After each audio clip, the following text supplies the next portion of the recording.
আজকে আমরা কি করব, নিরামিষ খাবো তো। ওরা ওটাকে আর রিনিউ করলো না, ওটসের মধ্যে না দিয়ে চায়ের মধ্যে দিয়ে দিয়েছি পুরো খিচুড়ি। তো পরীক্ষা দিতে হবে, আমি ব্ল্যাক বেল্ট একটা কিনে দেবো তোকে আলাদা করে বানিয়ে। প্রত্যেকটা মেশিনের একটা অ্যালাইনমেন্ট থাকে, একটা ক্যালিব্রেশন থাকে, অটোমেটিক মেশিন তো।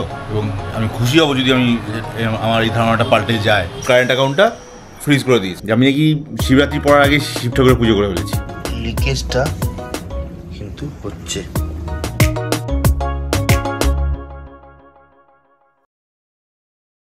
রাত 2টো বাজে এখন, তো শুতে যাচ্ছিলাম। ডিশওয়াশারটা রিমা অন করে দিয়ে গেছিল, 1.5 ঘন্টা মতো বাকি। এই লিকেজটা কিন্তু হচ্ছে, এই বোঝা যাচ্ছে,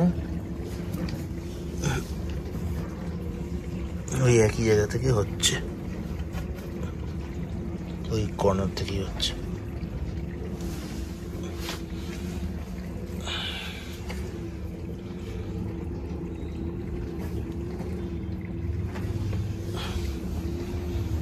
এবার কিন্তু একটু পিছন দিক থেকেও হচ্ছে। জলটা গড়িয়ে এদিকে আসছে, এটা ভিজে হয়ে গেছে। আন্দাজে দেওয়া ছিল, কিন্তু জলটা দিয়ে কাপড়টা ভিজে গেছে। প্রবলেমটা সলভ হয়নি তাহলে। ঠিক আছে, কালকে একবার বলতে হবে এলজিতে ফোন করে।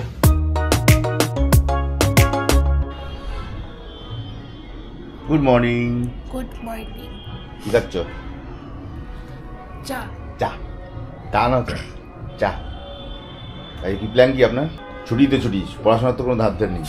কে বললো ছুটি? কি করছিস? আমাদের হোমওয়ার্ক আছে। বেলা করে ঘুম থেকে উঠছে, তুই ঘুমটা ঠিক হয়ে যাচ্ছে, কিন্তু খাওয়া দাওয়া পরে গুছিয়ে গেছি সে বলছে লে কোমল মুড়ি দিয়ে। হ্যাঁ, 10টার সময় ঘুম থেকে উঠলি, উঠে আবার টিকটুক করে ঘুমিয়ে পড়ছি গিয়ে। কি আবার এটা? Good morning and welcome back to our channel. আজকে 8th of March, বাবার বারাত বেরোবে আজকে। দেওঘড়ি ভাষায় বাবার বারাত বেরোবে আজকে, বিয়ের দিন আজকে। তো সবাইকে মহাশিবরাত্রির সাদর শুভেচ্ছা। আজকে আমরা কি করব, নিরামিষ খাবো তো না উপোস করবো? উপোস কি করে, আমি তো কোনদিন করি না। না, উপোস করার ব্যাপারটা হয়ে ওঠে না, কারণ কাজের মধ্যে থাকতে হয়, কোনোবারই হয়ে ওঠে না। বাবার প্রতি ভালোবাসা তার জন্য কম হয় না সেটা নিয়ে। বাট ভাত হয়তো খাওয়া হয় না, এই হচ্ছে, ভাতটা খাওয়া হয় না, অন্যটা খাই না আমরা। চলো, নো ইস্যু। এখন সিধা একটু ওকে নিয়ে মেয়েকে নিয়ে ছাদে যাবো। ও করবে কাঁথাটা প্র্যাকটিস, আমি একটু জিম করে নেবো। আজ থেকে শুরু করি। আর হাত পা আবার ব্যথা করছে, প্রায় 1 সপ্তাহ গ্যাপ পড়ে গেল আবার। চলো কাজ পাজ সারি। আচ্ছা, যেটা বলছিলাম, ডিশওয়াশারের জল লিকেজ হওয়ার ব্যাপারটা কিন্তু কমেনি। কালকে রাতে আমি ট্যুরটা করে রেখেছিলাম এই জন্য, তখন জল লিক করছিল, প্রায় একই জায়গা থেকেই করছিল, একটু সাইড হয়ে হচ্ছিল, বাট হচ্ছিল। ব্যাপারটা ওদেরকে দেখতে হবে, ওরা আসুক, বলবো একবার। তবে একবার লিক করছে মানে তো করছে না, যাই হোক, পরে একবার 2-1 দিনের মধ্যেই ডেকে নিতে হবে। এই কদিন যাক, চাপই চাপ, প্রচুর চাপ। কণিকা মিনারেলটার যে মেশিনটা আমাদের পুরনো ছিল, যেটা প্রায় 65-66 লাখ প্রিন্টও হয়ে গেছে এর মধ্যে, ওরা ওটাকে আর রিনিউ করলো না। আজকে সকালবেলা আমাকে বিশ্বপ্রতাপ, যে ওদের সেলস এক্সিকিউটিভ, সে কমেন্ট করলো যে দাদা, ওটা কোনোভাবেই ওরা অ্যাকসেপ্ট করছে না, মানছে না, রিনিউ করতে চাইছে না। এর ফলে কি হবে, অ্যাকাউন্টটাকে আমার ডিসকন্টিনিউ করে দিতে হবে। এখন ওরা যদি ডিসকন্টিনিউ করে দেয়, তার মানে আমাকে ডিসকন্টিনিউ পিরিয়ডে মেশিন চালাতে হবে অ্যাট মাই ওন রিস্ক। কাজে রিস্ক যদি নিই, তাহলে আগামী দিনে এদের সঙ্গে কন্টিনিউশন রাখবো কি না সম্পর্ক, সেটা ভাবতে হবে আমাকে। চলো দেখা যাক। একটা ছোট্ট হালকা ধাক্কা এক্সপেক্ট করেছিলাম না, তা বলবো না, আবার একদম হার্ড অ্যাকসেপ্ট ছিল যে ডিসকন্টিনিউ করে দেবে, এটাও নয়। ভেবেছিলাম হয়তো শর্ট পিরিয়ডের জন্য হলেও, হয়তো 2-3 মাসের জন্য হলেও করবে, বাট কোনোভাবেই যখন এগ্রি করছে না, নো প্রবলেম। আমাকে থেমে থাকলে তো হবে না, আগে এগোতেই হবে, নেক্সট স্টেপ ভেবে নেক্সটভাবে এগোতেই হবে। মুদ্রা কথা, ওরা ডিসকন্টিনিউ করলো। চলো লেটস সি। কেউ যে হ্যাড করছো কেন? আরে বাটারটা হ্যাঁ, ওটসের মধ্যে না দিয়ে চায়ের মধ্যে দিয়ে দিয়েছি। কোথায়? খুলে ওখানে দিল, এই যে লাল লাল হয়ে চায়ের মধ্যে। বোঝো, ও ঠিক আছে, চা তো বাটার দিয়ে খায় তো, তো বাটার খাওয়ানি কথা। এটা কার? তোমার। দই চিড়ে? হ্যাঁ। চলো খেয়ে পালাই। 12:30 প্রায় বাজতে চললো, 12:25, এখনো পর্যন্ত জিমে উপরে উঠতে পারলাম না। সকালবেলা কাজ নিয়ে বসেছি, হাজারো একটা ফোন, তার মধ্যে এইটার কাজ ওইটা কাজ। কোরেলড্র সফটওয়্যারটার বিলটা পেলাম, বিলটা নিয়ে আবার ওদের সাইটে গিয়ে আমাকে ওদের সঙ্গে কথা বলতে হলো প্রায় 10 মিনিট ধরে, মানে ওদের সাইটে বিলটাকে আপলোড করতে হলো। হঠাৎ মনে পড়লো ফাস্ট্যাগটা নেই, তো সেটা আবার HDFC ব্যাংকের একটা সাইট আছে, সেখান থেকে গিয়ে ফাস্ট্যাগটাকে অ্যাপ্লাই করলাম। তার জন্য টাকা পয়সা কাটালাম, সেখানে আবার 5-7 মিনিট 10 মিনিট ওখানে গেল। ব্যাংক থেকে ফোন করছে, টাটা ফাইন্যান্স থেকে, তারা আজকে আসতে চাইছে, এ করে হোক আমার সাথে এগ্রিমেন্টটা করে নিয়ে সামনের সপ্তাহে পেমেন্ট রিলিজ করে দিতে চাইছে। এদিকে আমার কাছে GST আসেনি, এরা মাথা খারাপ করছে, প্লাস এদের হিসাবটাও আমি এখন পর্যন্ত আমার কাছে ক্লিয়ার না। স্যাংশন করেছে ঠিকই, বেশ কিছু জিনিস নিয়ে আবার আর্গুমেন্ট করতে হবে, নেক্সট উইকে টাইম দিয়েছি, তো সেই নিয়ে আবার ঝড়াঝাটি হচ্ছে, ব্যাক তার সঙ্গে করতে হলো, মানে একটার পর একটা ঝামেলা। তার মধ্যে আবার কাজের জায়গা তো আছেই, এই মালটা প্রিন্ট হয়ে গেছে, ওটা ওখানে ওই ওয়েবসাইট ঘর থেকে পাঠাতে হবে কিনা, ল্যামিনেশন ঘরে ঢুকে বসে আছে। একজনের মাল নিতে আসার কথা, সে আগের সপ্তাহে গাড়ি নিয়ে এসেছিল, ফেরত গেছে, সে আবার গিয়ে আমাকে এখন ফোন করে বলছে মালটা লাগবে 2-4 দিন পরে। যেখানে ওয়েবসাইটে ছাপা হয়েছে সে বলছে আজকের মধ্যে মালটা তুললে ভালো হয়, নাহলে আবার অন্য ঘরে আমি শিফট করে দেবো, সেখান থেকে তোরা মালটা তুলতে পারবি না। এই পুরো খিচুড়ি চলতেই থাকে। চলো তাড়াতাড়ি, কখন আর তাড়াতাড়ি, মানে 2 ঘন্টা কনস্ট্যান্ট আমি শুধু এইসব কাজই করে যাচ্ছি। চলো মোটামুটি রেডি, চলো 10 মিনিটের মধ্যে জিমে যাই। ওনার ব্ল্যাক বেল্টের পরীক্ষা হবে, ব্ল্যাক বেল্টের পরীক্ষার জন্য ফিস কত? 15,000 মাত্র। আর 15,000 কটা জিরো বসে? 3টে। তো তোর কাছে কত টাকা আছে?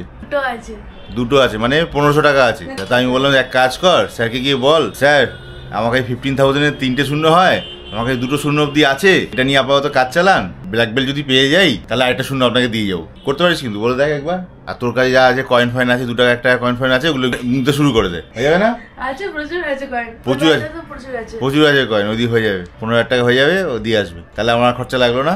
ব্ল্যাক বেল্ট কি দিয়ে দেবে? নামে ব্ল্যাক, সোনার জিনিস করতে দেবে নাকি? 2 জায়গায় আলাদা করে ফিস জমা করবে, ওই জন্য বেশি। মানে ওই GST মতো, স্টেট GST একটা আর সেন্ট্রাল GST একটা, দুটো মিলিয়ে 15,000 টাকা। তো পরীক্ষা দিতে হবে, আমি ব্ল্যাক বেল্ট একটা কিনে দেবো তোকে আলাদা করে বানিয়ে। 1000 টাকা কাজ মিটে যাবে, 1000 টাকা কাজ মিটে যাবে কিন্তু।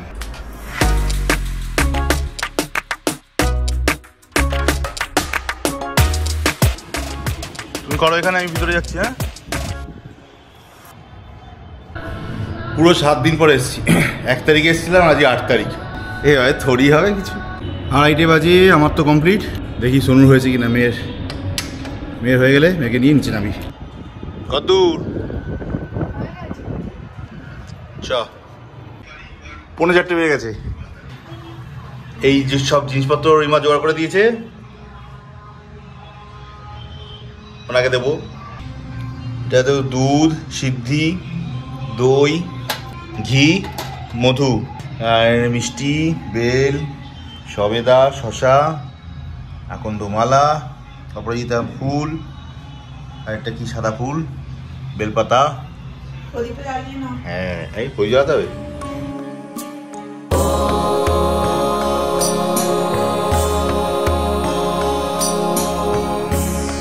সোয়া 4টে বেজে গেল। এইমাত্র বাবাকে পুজো তো দিয়ে দিলাম, এবার হাওয়া মানে আমরা খেয়ে নেবো। এটা কিন্তু চালের নয়, কিসের এটা বৌদি? ডালিয়া আর মুগ ডালের খিচুড়ি। ডালিয়া আর মুগ ডালের খিচুড়ি উইথ পাঁপড়, তাই তো? চলবে ঘন্টু? তুই কোন সব উপোস করেছিলি? 4:45 বাজে, প্রায় 4:40 বেরোচ্ছি। আচ্ছা, এগুলো কি দিচ্ছ? পোশাকগুলো দেওয়া হয়নি, তাহলে তাড়াতাড়ি বেরিয়ে গেলে। ও আচ্ছা আচ্ছা, হ্যাঁ, ওই আমার ঘরের ছেলে মেয়েগুলোকে একটু দিয়ে দেবো। চলো।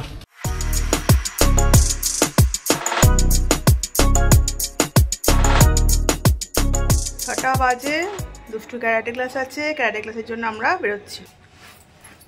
রেডি তো?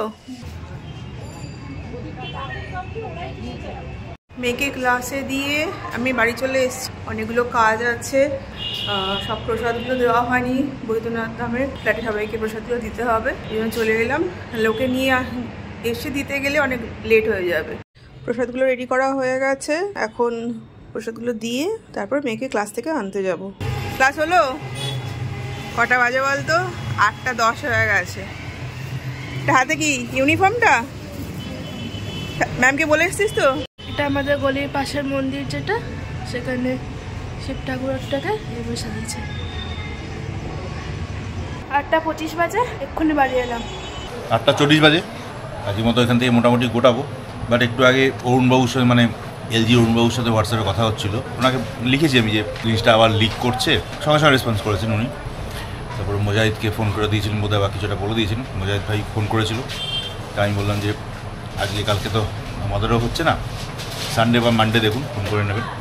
মানে এখন যে ব্যাপারটা হচ্ছে লিকেজটা হচ্ছে, হয়তো ওরা দেখভাল করলে হয়ে যাবে। আমি অরুণবাবুকে বলছিলাম যে আমার কারোর উপরে রাগ তো কিছু নেই, রাগ করার কোনো জায়গাও নেই। প্রবলেম হয়েছে, প্রবলেম হবে, সলভ হবে, এটা তো নৈমিত্তিক ব্যাপার। বাট ওরা যখন ওই 1.5-2 মাস আটকে রেখেছিল না প্রথম দিকে, তারপরে যখন কাজটা করতে পারেনি, সেটা আমার খুব রাগ হয়ে গেছিলো। বাট এখন কোনো রাগ ফাগ কিছু নেই, আমি জানি উনি আছেন, উনি রেসপন্স করছেন, অরুণবাবু রেসপন্স করছেন, মানে স্কোয়াইড ওকে, উনি ব্যাপারটাকে শর্ট আউট করবেনই, এটা ওনার মোটিভ, এটা আমি বুঝি। বাট কোথাও সামহাও আমার যেন বারবার মনে হচ্ছে, আমি ওনাকেও লিখলাম যে দেখুন প্রত্যেকটা মেশিনের একটা অ্যালাইনমেন্ট থাকে, একটা ক্যালিব্রেশন থাকে, অটোমেটিক মেশিন তো, সেই দিক থেকে আমার মনে হচ্ছে যে মনে হয় ওটাকে আর সেভাবে সেই আগের মতো ক্যালিব্রেট করে ওঠা সম্ভব নয়।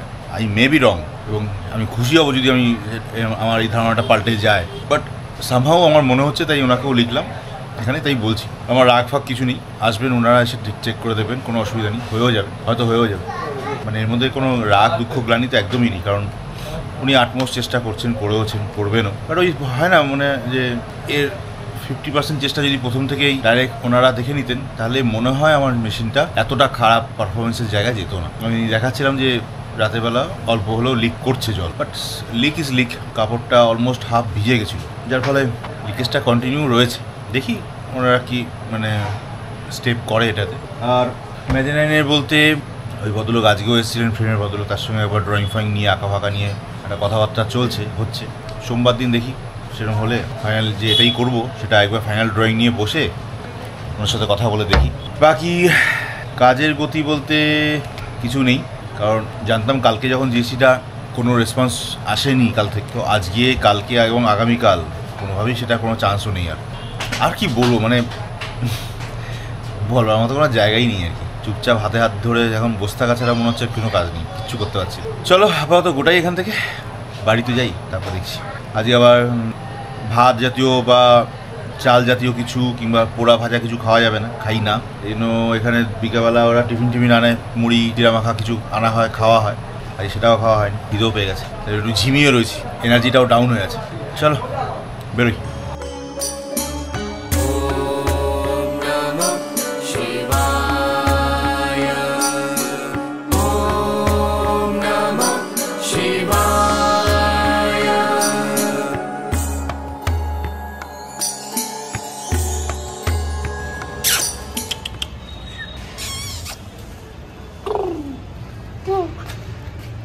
দশটা বাজতে 10, এইমাত্র ঢুকলাম বাড়ি ঢোকার সময় আমাদের বাড়ির পাশেই থাকে একজন সুকান্তদা বলে, ওর একটা পাসপোর্ট সাইজের ফটোর অনেকগুলো দরকার ছিল, সেটা প্রিন্ট করা ছিল 2 দিন ধরে, আনতেই ভুলে যাচ্ছিলাম।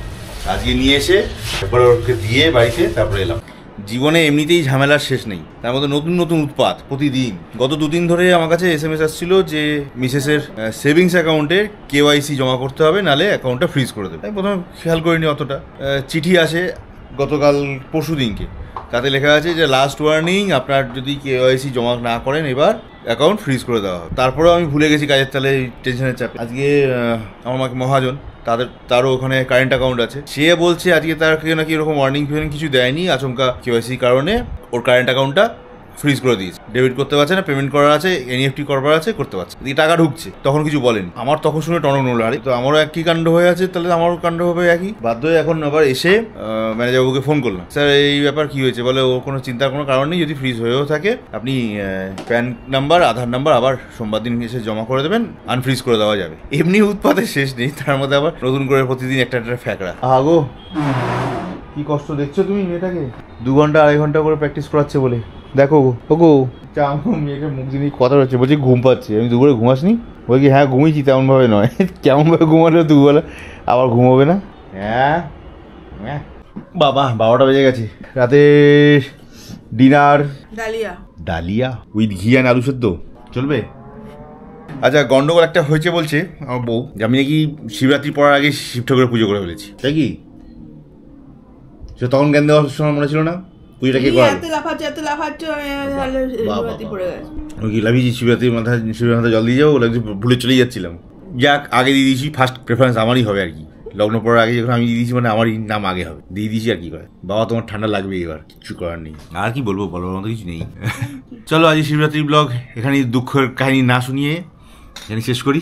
সেদ্ধ খেয়ে মন সেদ্ধ করে চলে যাই শুতে, আর কি করব। আচ্ছা, আজকে বিশ্বদীপ দাস একজন কমেন্ট করেছেন, বেশ কয়েকদিন ধরে সেটি কমেন্ট করে। বিশ্বদীপ যদি দেখতে থাকো, দেখো যদি, জানাই থ্যাংক ইউ সো মাচ। তোমার কমেন্ট সিরিয়াসলি মন ছুঁয়ে গেছে। থেকো এভাবেই পাশে থেকো, এভাবে ভালোবাসা দিতে থাকো।